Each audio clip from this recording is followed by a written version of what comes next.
He's a water addict. If I don't drink water, I will die. That is fast. I'm addicted to it. If I don't drink water for long enough, I start like shaking and feeling like cravings to need water, and it's just like my mouth gets dry, and I'm just like, I need water, and it becomes the whole focus of my life. Water is an addiction. That sounds like an addiction. You should talk to somebody about that. All right.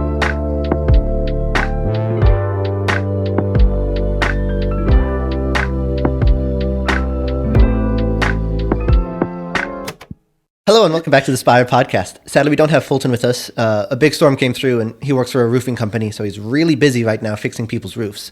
We have a guest with us today, Liz Bucholz, and we're really excited to have her here to talk about how to be real with each other, which is our topic for today. Like, how do we be real, as I say it, the it was good epidemic. Because how was your day? It was good. But just to actually start off with this, so Liz, something we do during Lent, as in our SPIRE stuff. I do remember this. Do you know what the SPIRE acronym stands for? You're probably not. Probably not. No. You should try and read guess. it at some Try to point. guess. Try and guess. Spiritual Correct. renewal. It's SPIRE. Oh. so S. You got the S. Spiritual P would be what? prayer. That's a good one, but that's not That's it. a good one. It's physical. Physical. There we go. Yeah. Intellectual. Yep. How to think about that one. Relational. Yeah. Mm-hmm. And experiential. The biggie. No, that's not. Existential. Evangelical. Okay. So okay. something we've been doing during Lent, and at the beginning of each episode, we talk about what we did one day this week in each of those categories. So Michael, I hope you remembered, because your phone is over there being recording. It was my spring break last week, so it was really bad on the seeing people front, and thus a number of the days I'm just like, I did nothing. Let's see. Wait, that's weeks ago. I need to go this week. Let's do last Tuesday. I went to Mass and said rosary with the old ladies. I love saying rosaries with old ladies. It's the best. It's so classic. I actually think I had a good time talking with them afterwards on this day, or maybe that was a different time. But then for my physical, I went Muniing, which is mountain unicycling, and I went running at Castlewood. It's my spring break. I could just do what I wanted.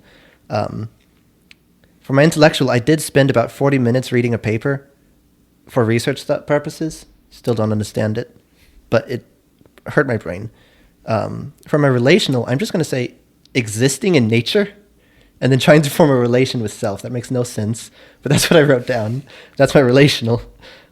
Relating to nature, I guess. And then my E was sharing joy of unicycle. I think Did you post a video? No. Oh, that was when I posted the video. Today? Oh, wait, what day was this? Last Tuesday. So that was when I thought you were saying this was today. No, okay, so that today's was when you posted Monday. the video. You got me thinking, and I commented on it, and so I was like, Yeah. that counts. So that does count as evangelical. I completely forgot.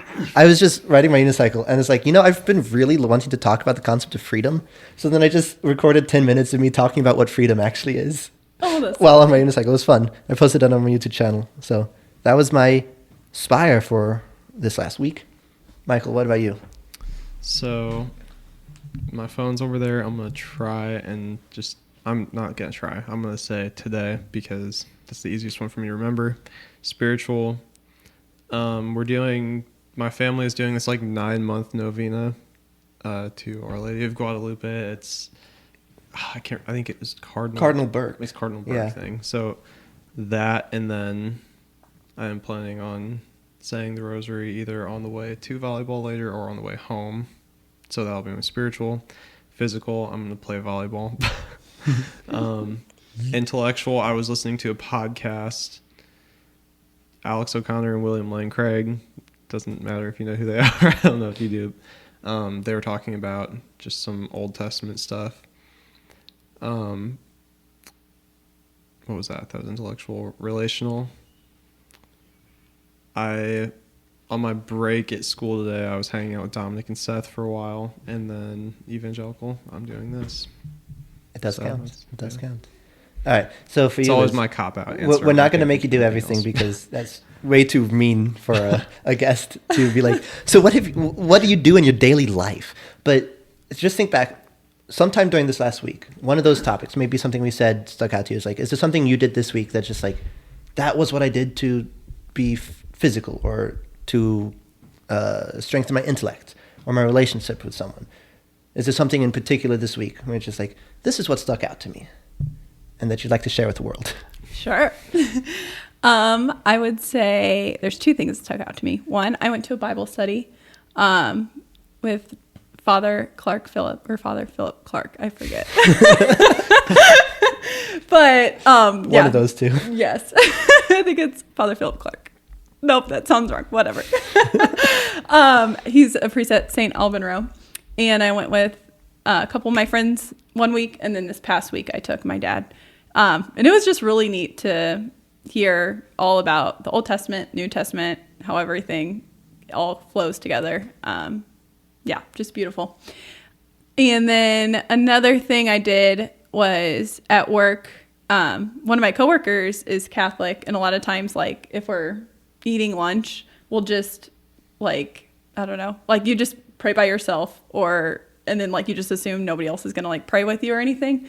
But this week I was like, you know what, I should ask him to pray with me. So it was nice to just at lunch to be like, hey, do you want to pray with me before we eat? And he was like, yeah, I would love to. So that was just super neat. That was really cool. And really evangelical too. Yeah. Not just to your friend, but to everyone around you. It's like, we pray because we're thankful for our food. That's cool. Before we get into our topic, Liz, would you want to tell us just a little bit about yourself? Like, who are you? And what do you do? I'm a daughter of God. That honestly, though, that is something, like, I've really been growing in over the past couple months. So it's wild that, like, yeah, I'm a cradle Catholic, but at the same time, like, parts of my faith I think have been a lot more intellectual. Through most of my life, obviously, there's relational elements with that as well. But yeah, something I've been diving into more deeply is just my identity as daughter. So yeah, that's been really good. What do I do on a daily basis? I'm an accountant. So this is my busy time of gosh. year. I'm sorry. I hate accounting so We much. spread the news on you, Michael. She's an accountant. I talked to my cousins the other day about this. It's like accounting is probably my least favorite thing in the entire world. Sorry. It's awesome. That's okay. It's awesome that you like it. I just don't. See, that's fair because there's other things. Like, I can never do anything medical. Like, it just grosses me out. So I appreciate other people who can. And I know most people, I honestly don't understand how some of my friends are accountants. I'm like, I'm weird. Like, that's why I like it. But, like, they're so cool and normal. I'm like, why are you an accountant? There's so many cooler things to do. So yeah, I don't get it either. Yeah. I guess another thing is I met Nick through college. Yeah. Truman State, Yes. Newman Center, great. If you're considering going to college, Truman State, Missouri, it's cheap. And it's got a good Newman Center. Yes. That's Good about it. value. It's good value. It's a good value school. It's like the great value cereal. Okay. All right. So for our topic today, because we're getting into like what it is to be real. It's like how to share like who you are, so you're not just, you go up to your best friend. It's like, hey, how you been? It's like, I've been good. And it's like, cool. I could have guessed that you would say that. So my question for you guys is, in moments in which you've like just caught up with someone, how do you go about catching up with someone about like what's going on in each other's lives? And whoever feels more ready to answer that can start. I'll start. I would say that it depends on the person. I don't think I intentionally do this. Like, I don't recognize I'm doing this, but just reflecting on it now, I think it just depends on like the level of relationship I have. So if it's somebody I see every couple months, just like at bigger social gatherings, I'm not a close friend, then yeah, it usually stays pretty surface level. And I'm just like, you know what, I'm good. And then I just talk about work. I talk about like anything big going on in my life outside of work, anything.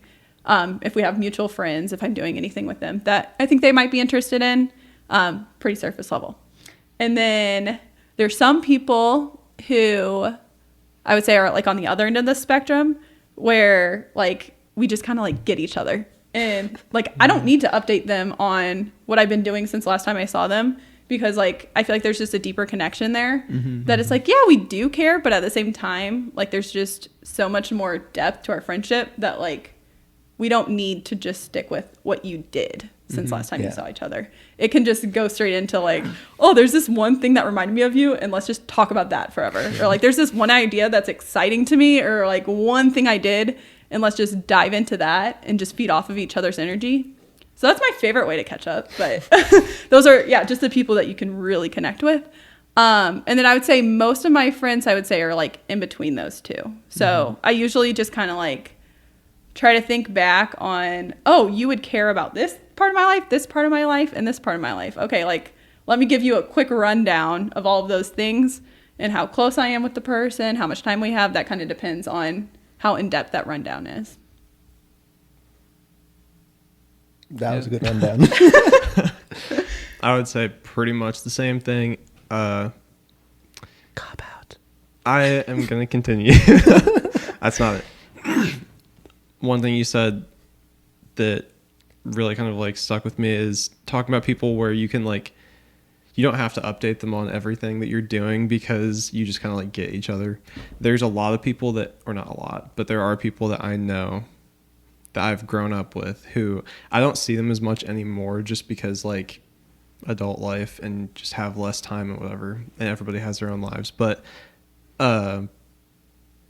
just once we get in the same room again, it could have been 6 months since we saw each other, and we get in the same room and it's just everybody just instantly meshes back together. Like that's my favorite kind of friendship, and I mean I'm assuming it's yours too. I'm going to say a lot of the same stuff as you said, so I'm going to kind of skip over that just because I wanted to kind of ask a question. So what you were just saying about filtering what you tell people based off of like, I know you'd be interested in this, I know you'd be interested in this. Because I think that kind of is the main thing that we're talking about, right? Like, that feels like that's kind of the big, not problem, but topic. So how do you go about, not just based on time and whatever, how do you go about deciding what you tell people and what you don't tell people? Unless you have stuff you want to say about what she was just saying. I guess I'll answer my question a bit and morph it into yours. So do that, and then I want to kind of talk about that. So what you... Oh shit, I forgot what he said. Anyway, for the topic of just like, how do I catch people up? I don't know. Like I'm really bad at it. I go home, because my parents don't live that far away from me. So I go home frequently, and mom and dad are just like, oh yeah, how's school been? I'm like, it's good. And it's like, wait, what did I do in school? What did I learn? I don't know anything right now. It's like, what am I doing? And it actually comes up a lot because like, I'm in a PhD program, so everyone's like, oh, that's cool. It's like, what do you do it in? It's like, oh, physics. It's like, cool. And then some people are just like, okay, I'm done talking now. I don't want to talk about physics. And other people are like, so what do you research? And I'm like,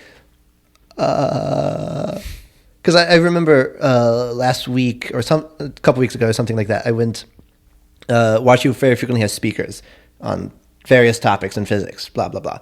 And I went to just a Q&A beforehand to just go listen and see what the speaker was discussing. And then she turns to me and says like, so what is your research topic? I'm like, astrophysics.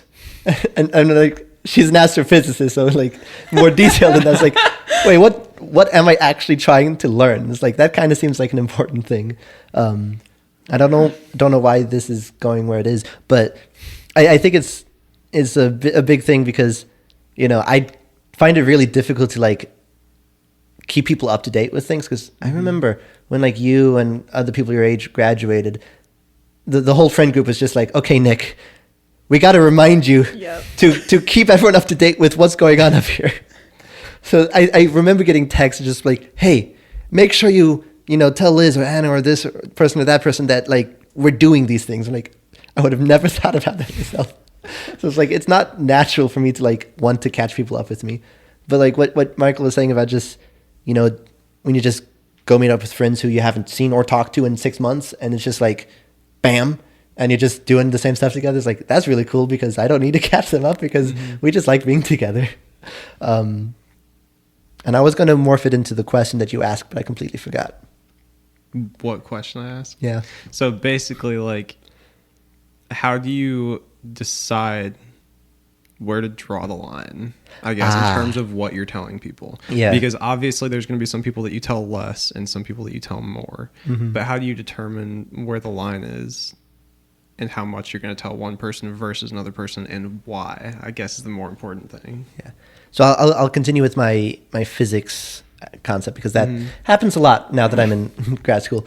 And this also doesn't have to be just like about catching up. It could just be about like what's on your heart, what's on your mind kind of thing. Like not just like what deeper. did you do, like Yeah. about yourself, I guess, more, because that's a more kind of philosophical thing, I guess, than just like, oh, I went to Walmart, but I'm not going to tell anybody about that. Versus Walmart was really cool. Like they had this like really cool thing up on those shelves. Water okay, bottles. but that's the thing, is you wouldn't tell it to everybody. You might Exactly. just say, I went to Walmart to one person, then the other person you might say, I went to Walmart and I saw this thing that was super interesting. And you That is a tell good point. one person Yeah. that you were interested, but you don't tell the other person. So like as Liz was saying earlier, it depends on your relationship with them, like who they are to you. And so like when I talk about like my physics things with people, one, I can use context clues to determine whether or not I should continue. Because some people's like, oh, and what do you do? And it's like, oh, I'm a graduate school. It's like, oh, and what? Physics. Like, okay. And it's like, I might say a bit more, but it's like, let's move the conversation, because clearly you're not interested. Whereas other people are like, oh, cool. I was actually an astrophysicist back when I was young. It's like, became a teacher now. But it's like, so what are you interested in? And then like those are the things that you can really get into it. So it's like, it's context clues. Like, is this person bored with what I'm saying?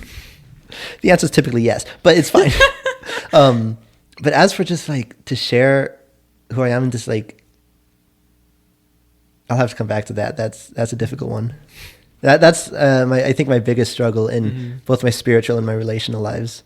It is for me too. Like that's why I'm asking Yeah. it, because I just want to like know what you guys think about it. I feel like more recently I've started sharing more with people about like, yeah, just like those deeper things, like what's going on in my heart. And yeah, I've really just been met with like a lot of receptivity to that. There's been a lot of fruit coming from that. And yeah, I think there's just less fear of like a vulnerability. And I think honestly, it probably circles back to like me trying to like root myself more as a daughter of Christ. Or not daughter of Christ, daughter of God. And I think then it's like, well, why would I be afraid to share? Like, what's the risk in that? Because like, if I'm rooted somewhere else, then like what this person thinks about me doesn't really, like, it's not really going to hurt me. If I'm not finding my identity there. And then I also think of it as like, wait, this could be like an evangelization opportunity. Like, even if it's not just about spiritual life, even if it's just a part of my heart, like that, seeing a cool water bottle or whatever gets you excited. Like, that's still like part of your heart. And like, it could be intriguing to somebody. Like, oh, why is that interesting to him? Yeah. It still shares. Like, the fact that it's on our minds and like we feel like sharing it, I think that's like what really speaks about like our personality and like how we react to things.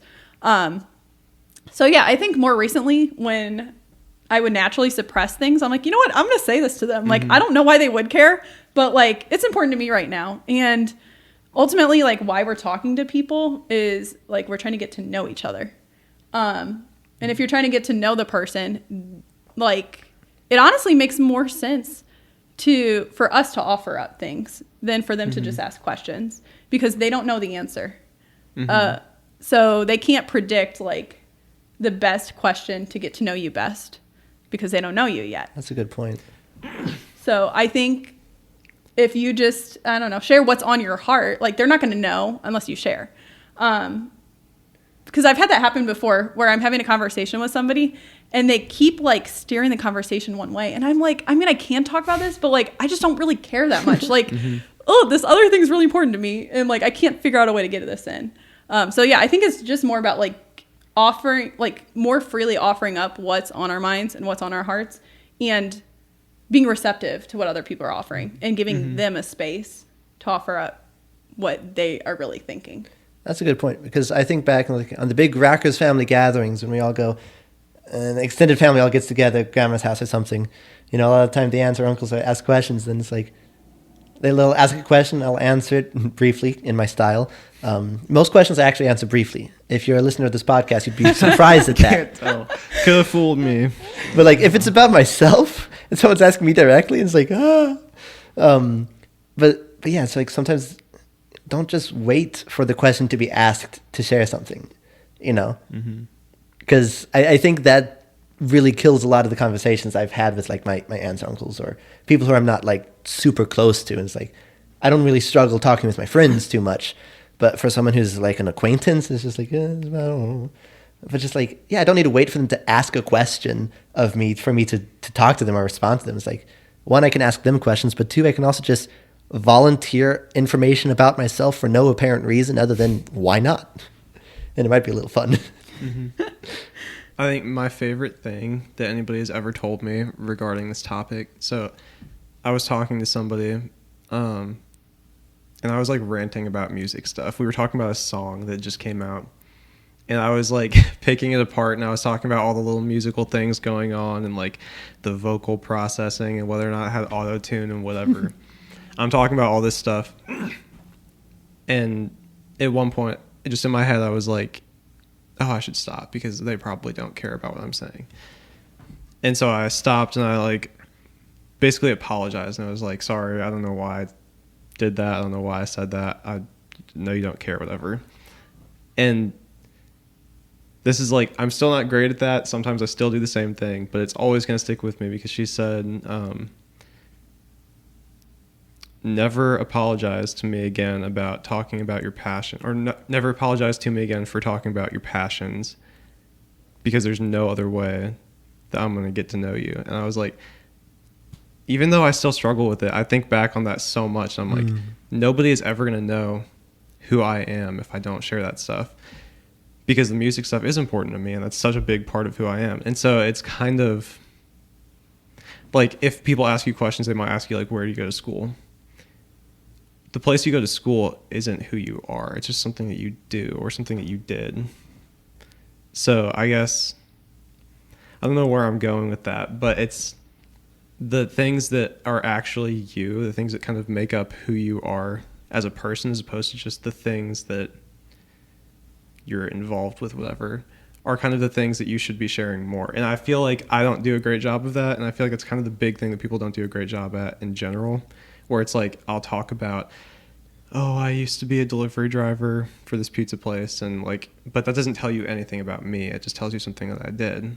So, I mean, it does tell us a little bit about you. Like, you chose to work there. That's fair, sure. You must be a terrible person. Being a pizza delivery driver, how it was could good pizza. you? It was good pizza. I don't like the place, but they had good food. I guess the point that I'm trying to get at is just the things that you share. If you want to like actually be real with somebody, you should share about who you are instead of what you do, because the things that make up who you are the only things that are going to let the other person get to know who you are as an individual. And if they want to know, then they'll listen. And if they don't want to know, then you can tell. Like you were saying, they try and divert the conversation away from what you're talking about, and you can be like, okay, they don't want to talk about that. But that's less of a reflection on you than it is a reflection on them and their willingness to be receptive to what you're saying. So like that doesn't mean that you're doing anything wrong by talking about physics. It just means that they're not interested in hearing about that, and maybe they need to be more open to it. It just means that their question was not genuine. They're like, so what do you learn in Yeah, physics? it's like they don't it's really like, want to if know. I tell you and you're bored, you're clearly not wanting to know what I learned in physics. That's why, like, when people say, how's it going? And you say, like, do you want the real answer? Do you want the, like, oh, I'm good, everything's great? Like, most people only want, I'm good, everything's good. Most people aren't asking a genuine question because they don't really want the answer.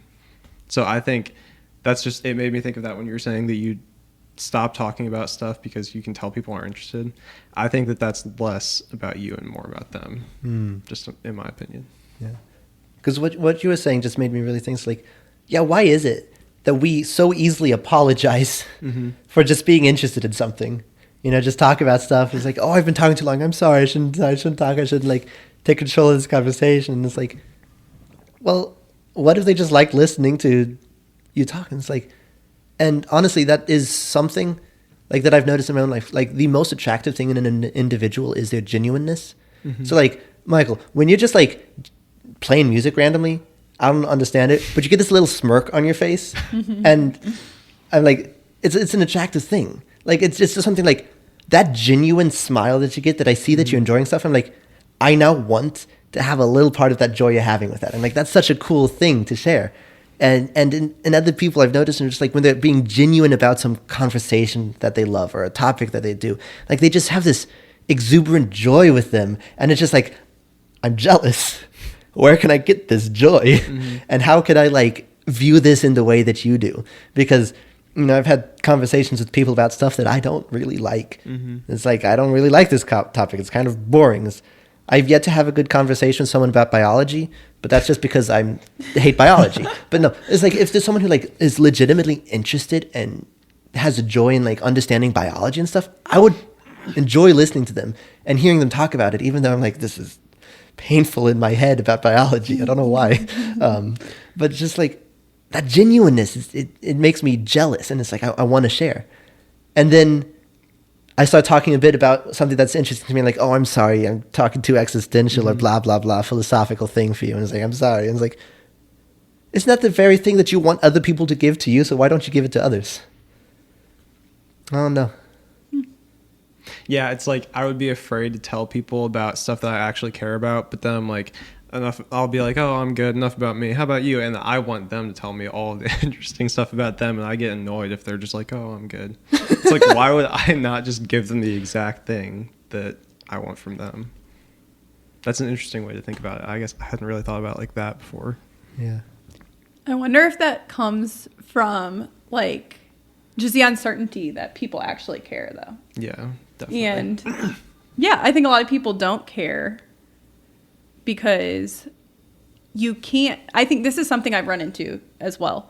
Like, yeah, if you're at a party and you have time and like you're there to have conversations with people, I think people tend to be a little bit more open. There's still plenty of those like surface level conversations because I think people just don't have practice or know how to get there or know that it's worth listening to conversations that might seem boring at first.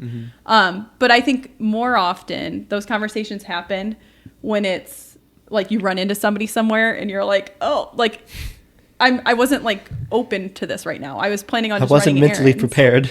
Yeah. So I guess then it's like, how many people or like in what circumstances should we try to dive into like these deep passions? And when is it okay to just like let those opportunities pass? Because we aren't infinite. We don't have infinite time or infinite attention.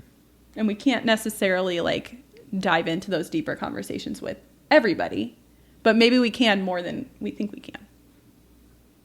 I think that takes, well, one, practice, as you were saying, but also intentionality. Because I do remember there's times, you know, after class or whatnot, just talking to some people outside of class, just this thing or that thing about the homework or this or that. And then I'm like, oh, I was planning on like going and working on homework for a bit. And it's like, I need to go do my homework, blah, blah, blah. And then I just leave and go. And like, I could have stayed and talked for like another 5 minutes to just like get to understand who they are a bit more, besides just like, oh, hey, have you done this homework? No? Okay. Well, and to be more intentional with that, but also like to know yourself well enough to know we don't have infinite time, but we do got a lot more time than we might think. We're always like, oh, I'm so busy, I can't do this, I can't do that. And then I spend 40 minutes reading a book, and I'm like, that was fun. And I was like, wait, it was fun. But I told someone else I didn't have any time today because I'm so busy with all of my homework. And I was like, well, clearly I had 40 minutes I could spare. But to just like, to understand oneself well enough to be like, you know I don't need every single minute between this class and the next class to do my homework. So I'll stay and talk and have a good time with you. It's like, it could be surface level. It could just be this or that. But just the better I get to know someone through the surface level, eventually deeper things slowly creep in. It's like to understand my own schedule and my own self enough to be like, I can give you more time. Because there's so many times I'm like, oh, I got to get going. I got to get to this event on time. And then I get to the event on time and no one else is there yet. And it's like, oh, I literally had more time I could have done to stay and talk with whoever I was with. And it's like, why do I need to like rush about doing this or that? Yeah. I think also for me, the place I would want to get better is just being open to the conversation when it happens. So like, you don't need to force the conversation to happen. If you have 15 minutes, you can't talk about, your deepest, darkest secrets and share everything with somebody. But if the opportunity for that conversation arises, I think this is where I struggle the most, is like, I'll have nothing on my schedule and a person sitting right in front of me and they're like, talk to me. And I just like, I close myself off and I don't take the opportunity. So it's like, I think the way that I would summarize it, and I always hate saying stuff on here and I don't want to make it seem like I'm good at it because I'm not. So it's like stuff I'm still working on, trying to figure out, but it would just be, you don't need to force the conversation to happen, because then forced vulnerability isn't really real vulnerability. I feel like there have been times where it could still be a good conversation. Like there were a couple times we were hanging out over the summer where after everybody left, it was like 3 or 4 people and we're like, let's have a deep conversation, and nobody says anything because it's like, I don't even know what I'm supposed to say. And we were trying to like force it out of people, and just it ends up being kind of like a feigned vulnerability. So it's not real, but it was still a good conversation every time we did it. But I think it would just be open to the conversation when it happens, whoever it is, wherever it is, whenever it is, however much time you have. You don't need to force it to be longer than it needs to be just because you think, oh, we should be having a good conversation right now. But a lot of the times, like at the Ballman's house, we'll be standing at the door, and then all of a sudden people are just like, they bring something up and then we talk for like another hour or 2 after that. And it's like, nobody really needs to go. And it's like, we just start the conversation and then it ends up being really, really good. And it's like, because we allowed ourselves to be open to that, then we were able to have that conversation. But in another instance where you only have like 10 minutes, you aren't necessarily you might be open to it. It's just that you can't do it. Like, you physically can't say enough words in the amount of time that you have. So I guess that would be my answer to that question. It's just like, be open to it when it happens. I don't know. I wonder if there's different gradients though, rather than just like super deep conversations that you need several hours for, or my day was good. Like, what about those times, like Nick was talking about, where it's 5 or 10 minutes that you might have, or like those coworkers that I see every once in a while, but they don't because those conversations, that takes trust to get to that point. That's true. Yeah. Where somebody is willing to give you that much of their time. So I think sometimes it might just be like building up to that. So if I'm like with a coworker and I know I'm going to just be in the elevator with them for a minute and a half, like, okay, a lot of times not even like, I don't even know how to start a conversation. But if there's instances where you're going to have a little bit of time with somebody, instead of just running through those basic catch-up questions, if there's some way to invite a little bit more depth to that, and just see where that goes, and to be content with it only being a 5 or 10 minute conversation. But I would just love for people to leave conversations with me thinking like, wow, she like actually cares about me. Yeah. Not just she's trying to do the social norm, like apply or comply with social norms. That was what was it that we were talking about last time? What was it that I said? It's people don't care what you know until they know that you care. So it's like, if you're going to try and have that kind of conversation, there needs to be the trust both ways, where you're like, and you're right though, you do have to build that up over the little conversation. So you shouldn't go. That's something that I've like had a problem with at times, where I'll go from not saying anything to all of a sudden I just dump everything on somebody. And it's like, I need to probably take that a little bit slower. But yeah. Yeah. And like when we talk about like these deep conversations about things, it's not like these are my deepest, darkest secrets. This is every sin I've committed in the past 12 years. This is the biggest struggles of my life. No, sometimes it's just like things that are not so surface level as like, oh, how's the weather today? Great. Except recently I've had some pretty good, very brief conversations because I've been out on the trails a lot this past week, being spring break and good weather up until the storm and everything was muddy. And sometimes it'd just be like, you pass by someone on the trail and it's like, oh, hey, how's it going? You enjoying the weather? Yeah, it's great. And because it's just that chance encounter on the trail, you're going in opposite directions. I'm not going to be like, shh, stop my bike. Hi, how are you doing? Yeah. Have I ever told you about, like, no, it's in those cases, it's like, yeah, just something like, how's the weather? The context of that, like, enjoy the weather. I'm enjoying the weather right now and I'm sharing that with you. And so it's like, even though the how's the weather is a classic surface level topic, it's not always surface level. If you're truly enjoying the weather and it's like, this is glorious. But also just, I've noticed, you know, as we've been talking, it's like, I was looking back in the past couple of weeks and I was like, I have gotten better at, you know, having those slightly deeper conversations with people I don't really know too well. Particularly if there's a shared common interest. Like I go to the climbing gym a lot and a lot of times it's fairly empty. There's a couple of people there. And then I just end up somewhat nearby someone else who's trying to climb and then they fall. And then we make like comments like, oh yeah, it's a rough one. I was trying that earlier, blah, blah, blah. And then you just talk a bit more. And then you start talking about like, how do you go about doing this climb or that climb? And it's like, that's something that's a bit deeper than just the surface level of, oh yeah, that's a rough climb. Have a good one at that. And then walking away. But it's still not like, I'm sharing my vulnerabilities with you, but still somehow that feels hard at times to be like, I'm just going to talk to this person and just have a good time in this one aspect we're sharing. And it's difficult because like, it feels like it's a huge vulnerable thing. And it's like, dude, you're literally just talking about like how to go about doing this climb with someone. And it's like, that's not going to like hurt you. I mean, unless you fall and hit your head, but you know. So the little things like that aren't big, vulnerable, deep, dark secrets. And you can talk about climbing, and that's one thing. But I was just thinking, if we want to tie it more into like an evangelization kind of thing, okay. Because especially what Fulton always talks about is listening, and listening being the best form of evangelization. But so let's imagine you have all the time in the world, and time isn't necessarily a constraint. Oh, all those on books this I would read. What? All those books I would read. Oh. Actually, no, I burned myself out. Okay. For me, it is all the conversations I would have. I don't read because I like talking too much. So we're like opposites, I feel like. Yeah. Well, I do like talking, so it's not like I love reading and hate talking. But yeah, I like the idea of reading, but I'm going to prioritize conversations every time. Sometimes I prioritize reading. I'm just like, I want to stop talking with you. I just want to read my book. You just want to talk to yourself instead. Anytime I'm talking with Michael, I would prefer to be reading a book. That's a lie. It's a complete mutual. lie. It's okay. What was I even saying? I'm sorry. No, you're fine. I'm trying to remember what I was talking about though. Listening as the best form of evangelization.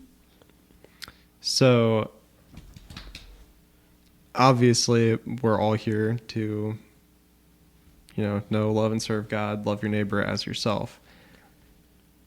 If you're going to truly love your neighbor, I think the definition of like love, just in a general sense that I always use, is willing the ultimate good of another, which is ultimately them getting to heaven. And if you want them to get to heaven, then you should be doing everything you can to enrich their lives spiritually.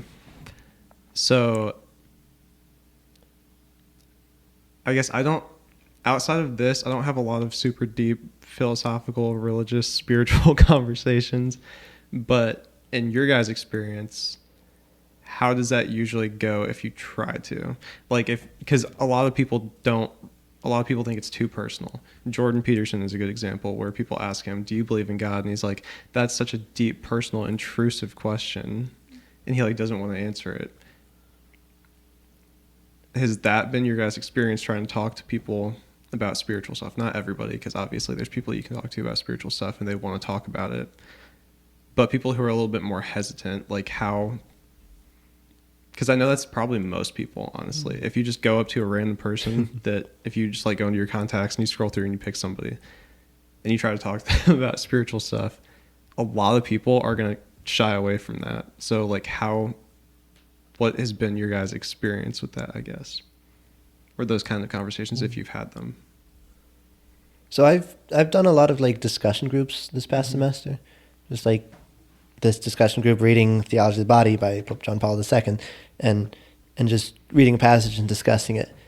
And in those instances, I'm a lot more likely to share my thoughts on things, or just like how I picture stuff. And so very frequently it happens when I'm talking about stuff and then everyone is quiet. And it's like, well, this either means two things. They're rapt and listening with attention, or they're like, what is he saying? Can he please be done so I can talk? And so almost every single time it ends up with me like that's how it is at Bible in a Year when I talk. It's like everybody's just like, okay, just.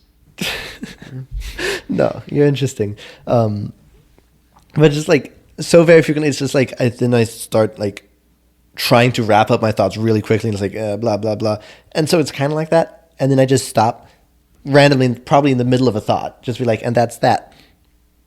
And then there's like 3 seconds of silence because everyone's like, is he talking more or not?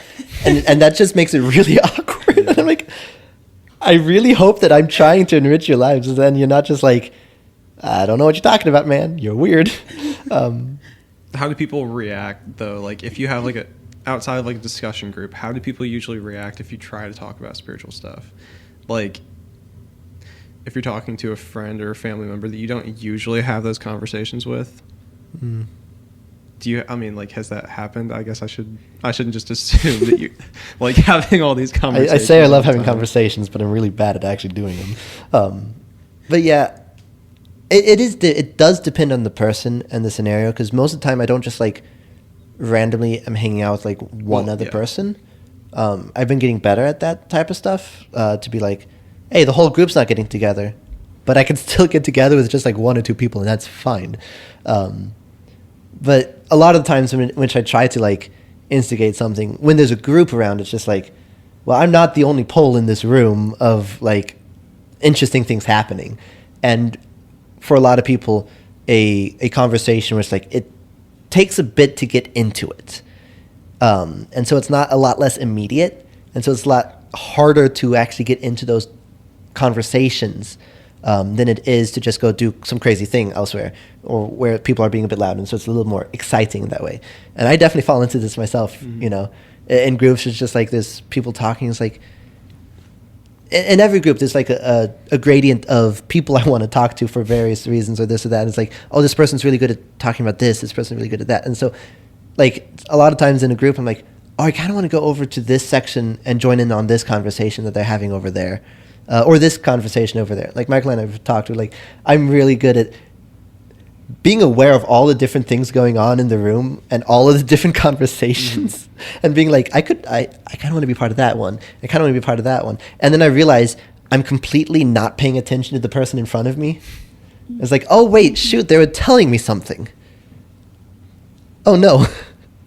And then I feel really bad about it. And it's like, yeah, oh yeah, when other people do that to me, that really annoys me. Yeah. How much am I annoying them by like not really focusing? It's like, I kind of, like, this isn't the most interesting conversation right now. I could be having more interest over there. It's like, well, what if you give it 2 minutes? Maybe it could be blowing your mind. And that's that. I would say my experience with conversations with like people I don't regularly talk to about religious topics with has mainly come through work. I've naturally surrounded myself with people who share very similar values to me. So I feel like work is my one primary apostolate to evangelize with other people. And I think like Nick was saying, like it is hard to do when there's a big group of people. So as an accountant, I'm an auditor. And sometimes there'll be like 5 people in the room and you're all working together. Yeah, conversation jumps all over the place. It stays pretty light. It's hard to go there. My favorite is when it's just me and one other person. I'm like, yes, we're going to have some great conversations. So, yeah, I think a lot of it comes back to like starting, like how to even open those conversations. How I found is just sharing about my life, like not forcing it. And when people ask, like, oh, like, how long did it take you to get to work this morning? Like, there was so much bad traffic. And I was like, oh, really? Like, oh, okay, that's, like, I'm sorry you had traffic issues or whatever. And they're like, well, which way did you take? And I'm like, well, I took that way too, but I got here earlier because I went to Mass before. And then they're like, oh, you went to Mass today? You're like, weird. It's not Sunday.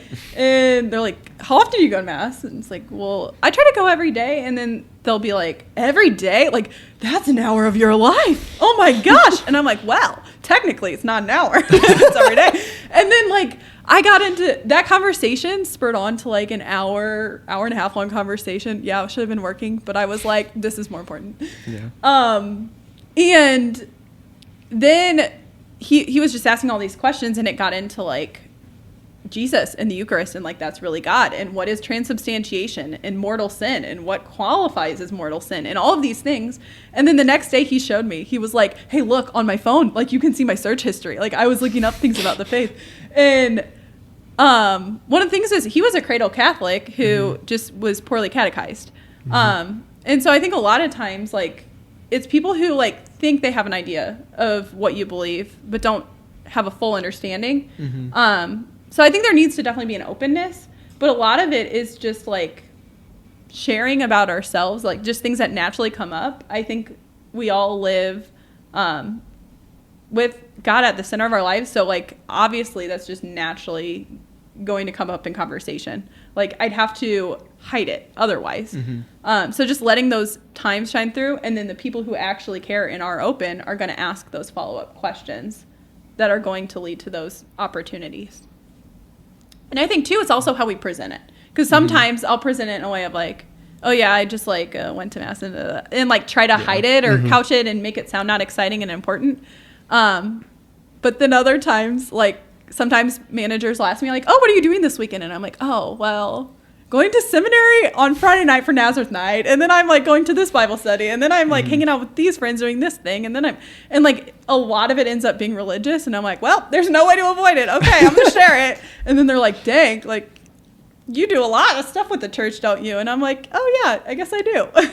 And I think if they actually care to get to know you, it's just naturally a part of who you are. I guess that's a life hack. How do you evangelize with people? Well, when they want to know what you do, if all you do is religious things, you got no other options to hide behind. I think that I liked it so much, and I can never remember it. Our definition of evangelization when we did the first one, Dude, first evangelization episode. I think it was something like, live your life in a way that shares the love of Christ that you've experienced in your own life. Is that what it was? Something like that? Sounds right. It was something not the right like words, that. But it sounds right. It's not the exact way I said it, but because like you were just saying, if God is at the center of your life, then obviously it's going to come through in your conversations, unless you're trying to hide it. And I'm trying to decide if I want to turn the conversation a little bit in that direction, because I feel like a lot of times, maybe not you guys, I know I have though, where you kind of try and hide it because you're like, I feel like this is going to be awkward. I don't know how they're going to respond if I say I went to Mass. I don't know how they're going to respond if I say it's a Friday during Lent, I can't go to Chick-fil-A and whatever, because I'm not going to eat meat. Like, and then so you just don't say it. Like, has that ever been something that you guys have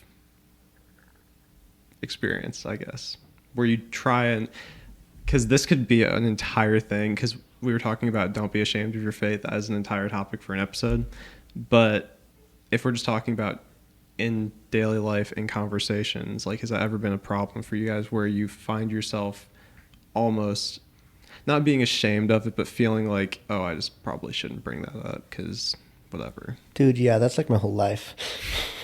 Because like I've said before, it's like I've never, like when I was in high school, I literally never shared anything about my spiritual life. Like I had daily prayers, I had habitual prayers and this and that I did.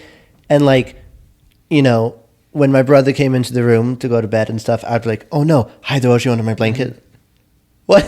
Yeah. Well, what's to be ashamed about that? But like what you were saying, it's like, yeah, that really stuck out because, you know, last Wednesday I was like debating whether or not to go home or whatnot. And then I ended up not going home because some friends were out doing stuff, and I went and joined them for that. But I remember being like, okay, well, as part of Exodus, I don't eat meat on Wednesdays. If I go home today, it's like I don't really want to like bother my mom and be like, hey, I'm not going to eat meat today. So it's like, what do I do? Like, do I just eat meat? And like, and it's like, why would I was assuming that I would go home and be like, I got to hide it. So I would have to find some excuse to not eat dinner with the family. And it's like, why am I hiding that? Like, it'd be perfectly fine. I could just like, say, hey, Mom, I'll help out with dinner and we'll figure out a meatless option for me. It's like, that'd be perfectly fine. But it's like, it's just so instinctual for me to be like, people don't need to know this about me. People don't need to know that I pray, or people don't need to know that I don't eat meat on Wednesdays, or this or that, and then just hide it. Because especially something with like, if it affects how you would interact with someone, it's just like, oh, if someone invites you to go to the bars, and it's like, I'm not allowed to drink alcohol right now. And it's like, well, I don't really want to go to the bar and just not drink alcohol and just be around with you guys. It was like, no. It's so interesting because the same exact thing happened to me with the meat on Wednesdays for Exodus. It was not the first week because I was Sikh, but after that, everybody knew that we were doing no meat on Fridays because it was me and my dad and John, one of my other brothers. But they didn't know that we were doing no meat on Wednesdays too. And the first Wednesday, our mom made like, I don't know, it was like chicken Alfredo or something, which is like my favorite meal so in the entire world. And I got home and I was like, oh my gosh, whatever, I can't eat it. But I wasn't going to say anything to her because I know that she knows it's my favorite meal. And our dad apparently said something about like, oh, when she was in the room, he was like, oh, I can't, it sucks that you made chicken on Wednesday because we can't eat it for Exodus and whatever. And I wasn't going to say anything, but then he did, and she responded positively, and she was like, oh, you should have just told me, and I would have just like made something without meat. And I was like, I don't know why I wasn't saying that. Like, I don't know what kind of reaction I'm expecting that I'm like, you can't tell your Catholic mom who raised you as a Catholic to do this stuff that you're not allowed to eat meat today. It's like, I don't know what I'm expecting, especially because, like you said a minute ago, I've been in the same position where I kind of my entire life have intentionally surrounded myself with people who have similar beliefs. So it's not like I have a ton of interactions with, I mean, I'm sure I have interactions, a ton of experience like talking to people about that stuff outside of the faith. Like I talk to a lot of Catholics about it. But the fact that I talk to Catholics about it means that I should be even less ashamed of it, and I should be even more open about it. But I still find myself being like, oh, I don't know, should I say that? Should I ask my mom to make like mac and cheese, fish sticks or something instead of making meatloaf? But yeah, I would say one thing though, I have heard about like the sacrificial things, like those mortifications are supposed to be for yourselves. So like I think that is a fair thing, like that you guys would be concerned about, like, oh well, I don't want to make it an obstacle for somebody else. That's true. Because like it's really just supposed to be a sacrifice for yourself. Which is true. So I have heard before you can, like in a situation like that, if you want to be like a gracious guest, like it is okay to receive that and recognize like I'm doing this not like, oh yay, I got a break, but more like out of graciousness for the host. So I could see it going either way there. Because that did happen at one point where my mom was in the hospital with my little brother, and so somebody brought us dinner, and it was like tacos or something. And I was like, you know what, whatever, I'm just gonna eat it. Yeah. Because this person went something through to all be gracious like that. Yeah. But the sort of things like when I know I would accidentally, quotation marks, put myself in the situation where it's just like, do I eat this dinner that mom made that has meat in it or not? And it's like, I could have pulled back 2 hours and just brought that up, and then it would have not been difficult to reorganize that to make it such that that wouldn't be a difficulty. And that's not just, me flouting, oh, I'm doing this thing. So it's like, it is for yourself.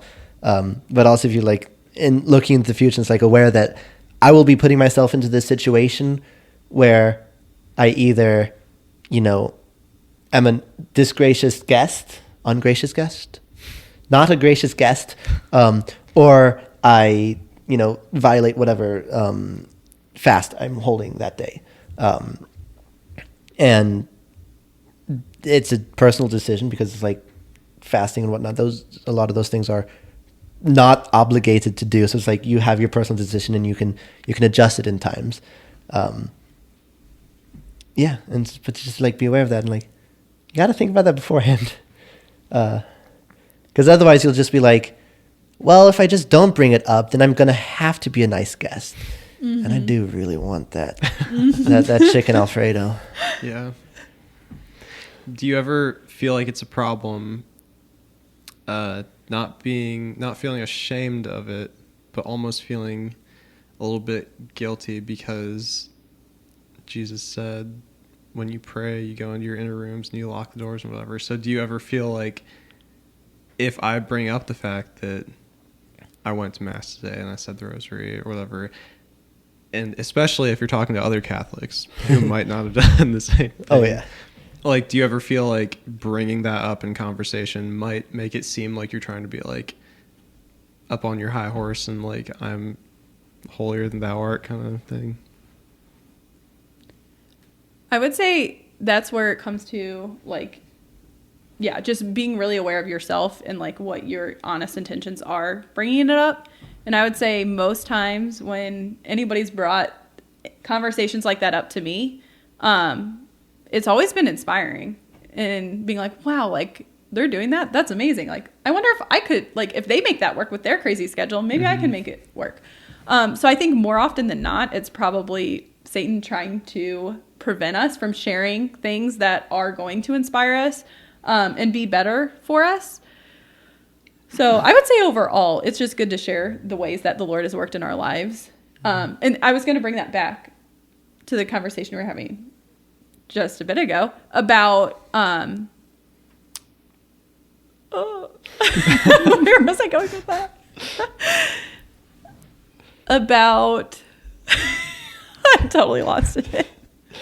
So common. Okay, somebody else continue. What have we talked about? You can go through it and think about it. I don't remember 5 minutes ago. Oh, it was about like why we're so afraid to share things. Yeah. I think a lot of it for me, it's a question of like, wow, do I need a deeper conversion of my own heart? Am I convicted myself that this is important, that this is a real, like that the supernatural reality is more real than the visible reality? And I think that's what it comes back to. Yeah. Like when I'm with a friend who like we're sharing about the faith, we're sharing about our spiritual lives, we're sharing like deep things that like just make it so apparent to me. Like, oh my gosh, the Holy Spirit is so alive. Like he is working, he is active, he has changed my life. And like whenever I just feel like actually transformed by the Lord, then like when he does like invite me to share, whether it's to non-religious people or to people who raised me Catholic, it just makes it so much easier to be like, well, why wouldn't I share? Like, this is so real. But I think when Satan can like sneak in there and like start throwing us those lies of like, oh, they don't need to know this about you. Like it's kind of like hiding the spiritual life. Then I think it's harder for other people to recognize it's so real because we share so many other parts of reality with each other. But if we're not sharing the spiritual life, it can become invisible. And then when it becomes invisible, that's not very hard to see, or like it's hard for us to distinguish between invisibility and imagination. And so then a lot of times it's like, oh, well, I just imagine that. Like, is it really real? That actually is basically where I was trying to get the conversation to go. So I'm glad that you brought that up. Because the thing about like Satan trying to trick you into being like, you don't need to talk about that. That's not real. Another one of my favorite quotes is the devil's greatest trick was making you think he doesn't exist. And so if, like you're saying, the line between invisible and imaginary is, it feels so much thinner than it actually is.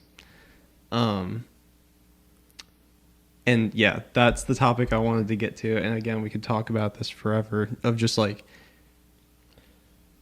and that's the thing that I've been working through for a long time is when I'm in those situations, asking myself, like, why are you afraid to share it? Is it just because, like, you think they're not interested, or are you, like, questioning yourself and, like, are you really convinced of that? And it's like, then you have the thoughts that come into your head of, like, oh, what do I really believe about this? And it's like the devil tries to tempt you, and he tries to trick you and tries to make you question yourself, and that makes you not want to share it, because even if you are convinced, there's that little seed of doubt, and it's like, oh, I don't need to share that, because, like, that's not as real as the other things that I could share. But yeah, that's where I wanted to get it to go. And I feel like I could talk about that for like an hour, but I'm not going to. And there's another way that the devil can get you. This was high school Nick versus young college Nick, thinking he's super smart and intelligent for understanding this. But the concept of false humility, that's what I told myself was like why I wasn't sharing this. It was a false humility. It's just like, because you hear that Bible passage, it's like, when you fast, do not be like the Pharisees who clothe themselves in black cloth and ashes and go about wailing and groaning, but instead, wash your face, present yourself as if you were not fasting, because you're not there to make everyone know you're fasting, and that's prideful. And so I'm like, okay, so I'm not going to let anyone know that I'm praying, because like that's what Jesus said. When you pray, go into the inner room and pray by yourself. It's like you need to have that personal prayer. So it's not, the purpose of prayer isn't to let other people know that you're praying because you're better than them. But then there's that false humility of taking it too far. And that's what I was doing. I was like, oh, I pray the rosary every day. I'm not going to tell other people about that because I don't want them to feel bad that they're not doing that. There's also like, if I did that, then people are like, oh yeah, I do that every morning at like 6 a.m. And it's like, oh, you don't fall asleep halfway through praying the rosary? Oh boy, you've got a one up on me. But like that false humility of just feeling like, I'm not sharing this because I want to be humble. And it's like, you're not being humble by lording it over each other in your own hearts. It's like, sure, other people don't know that you're lording it over them. Other people don't know that you're just like, yeah, but I've got a better spiritual life than you because I do this. And it's like, that still like comes up every time, because the devil is really good at just weeding into the cracks.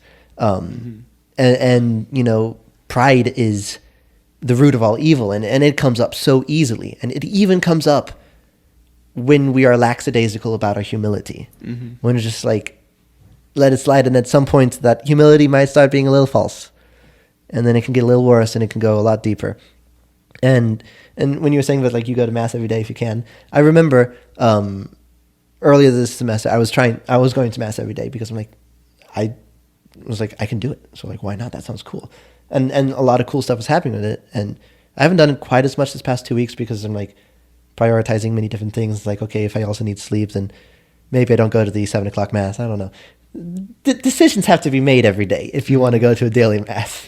You got to work around that if you want to make that a consistent thing. But I remember talking with people. It's like, so like, what have you been doing, like, spiritual? Because we talked about that in Exodus and a bunch. And I'm like, well, I've been going to mass as much as I can. And at that point, my mind was like, not as much as I can. I've been going every day.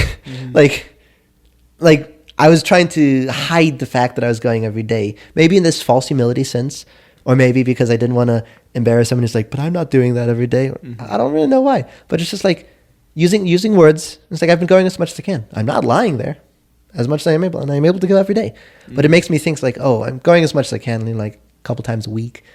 Like, there's a big difference there in terms of like intentionality was going to mass between like 2 or 3 times a week and then every day. And then I just didn't share that. I was like, why not? It's like, maybe I think I was too scared if I said I'm going every day, and they're like, oh, so why do you go every day? I'm like, I don't know. It's hard to pay attention in mass at times. Maybe I'm going because I just want to be a good Catholic, and maybe it's by going to mass every day that I'll finally unlock the key to understanding myself and how to be good. If it is the case, it takes a lot more than 2 months of going to mass every day to figure that out. But yeah. So just like to share myself truthfully, not to share myself to lord it over others, saying, ha, look at me, I'm so much better than you. Look at me fasting when you're not. But also to not be like, lord it over other people in my own heart. Be like, well, I know you can't see me fasting, but I'm fasting so much better than you. It's like, obviously we don't think about it in that way, but the little bits of that your emotions shift towards that just a little bit, enough for the devil to be like, yeah, that's what you're wanting. That's what you're doing. And then pull you a little bit further. And at some point you get so self-involved in it that it destroys you. And the way to fix that is to just share with someone, to be real with them. So I guess maybe kind of as a final thing,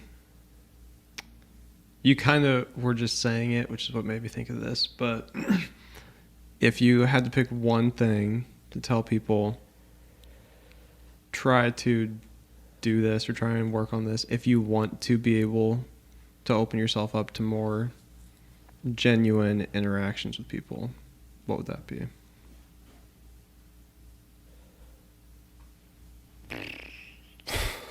It's so hard. I would say for me, I think like what I would tell myself, which would, I guess, what I would tell other people too, is to just like be present.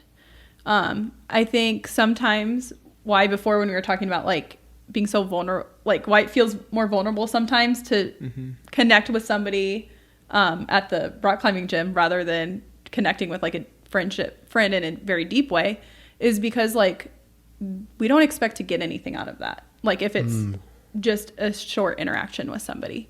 And I think a lot of times I am willing to like give people a ton of my time if I think they're like super cool. And if I think like they're going to give me something in return. But just being present to the person and only trying to receive from them, of being like, I want to receive you. I want to receive you as a person. Like, I'm not trying to show you how cool I am. I'm not trying to impart my wisdom on you. I am not trying to, come away with you thinking more highly of me. Like, I am here just for you, to receive you as a child of God. And like, I hope to be the face of Christ to you, and whatever that looks like. Just trying to see other people the way that God sees them, but not expect anything out of that conversation other than like to delight in that person for the time that God has placed them in front of you. I think that's such a good way of putting it, is like how to be present. Because, I was thinking, like, that's such a really difficult thing. When you say present, it's like, yeah, I know there's definitely times in which I'm hanging out with this one person, I'm like, there's something else I'd prefer to be doing. And then I lose that sense of presence. And it's like, what am I getting out of this right now? And it's like, to delight in the person. And that's such a good thing. In order for me to add on a bit of advice, I think when you are alone, to look to the future as well. So it's like not always be present. Like obviously always be present. Like even when you're alone, there's ways you can be fully present. But like when you are making plans or thinking about what you're going to be doing in the next couple of days, to like think to the future and be like, okay, if I'm going to be hanging out with this one friend, then to mentally prepare myself to delight in that person. And to mentally prepare myself for the way I have to interact with this person, because it's a bit different than I have to interact with this other person. And to tell myself when it comes to interacting with this person, because we're good friends, to not think about being elsewhere, to not think about, oh, but I would much prefer to be doing this thing with this person. It's like, well, of course you would, because you're a human person, and there's always something you wanted to be doing other than the thing you're doing now, especially if the thing you're doing now is a difficult thing, like having difficult conversations with people. And it's like to just look to the future and prepare yourself to be present. I don't know how to explain it besides to prepare yourself to be present. Look to the future so in the future you can be present. I think I would say that you never know anybody until you do. So you should always be open to the conversations that God gives you the opportunity for. And it might be 5 minutes, it might be 5 hours, but just be present. Be willing to accept whatever the other person has to give you, and then be open to being honest and vulnerable if the opportunity presents itself. You don't have to force that into a conversation where it doesn't belong. You don't need to share your deepest, darkest secrets if we're talking about the Cardinals game. But maybe it's your new best friend. You never know.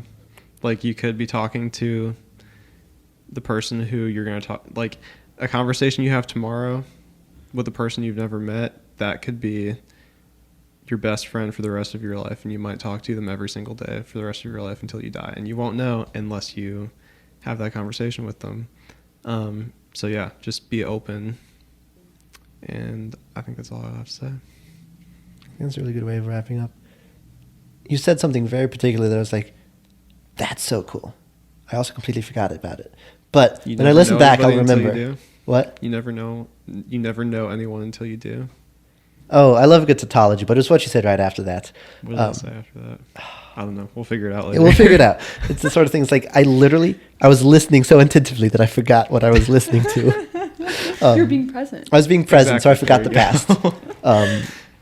The wording. But yeah, thank you for listening to us today. Thank you, Liz, for being gracious and filling in Fulton's spot for us. But not just filling in his spot. We've been wanting you for a while. You're really good with questions. So I'm going to end us with a prayer, unless anyone has any final thoughts. Anything they want to say? All right. In the name of the Father, Son, Holy Spirit. Amen. Lord, thank you for this time together with us friends, that this conversation that we have had might help the heart of at least one person, if only one person. We would glorify you through the great gift of our presence with each other. And we pray that as we look forward into the rest of our lives, that we may be present with those around us and share who we are and truly be real with our friends in ways that we may not even be able to be real with ourselves. We ask this in your name. Amen. Amen. Father, Son, Holy Spirit. Amen. Well, thank you guys for listening, and we will see you next time. Next time. Peace out.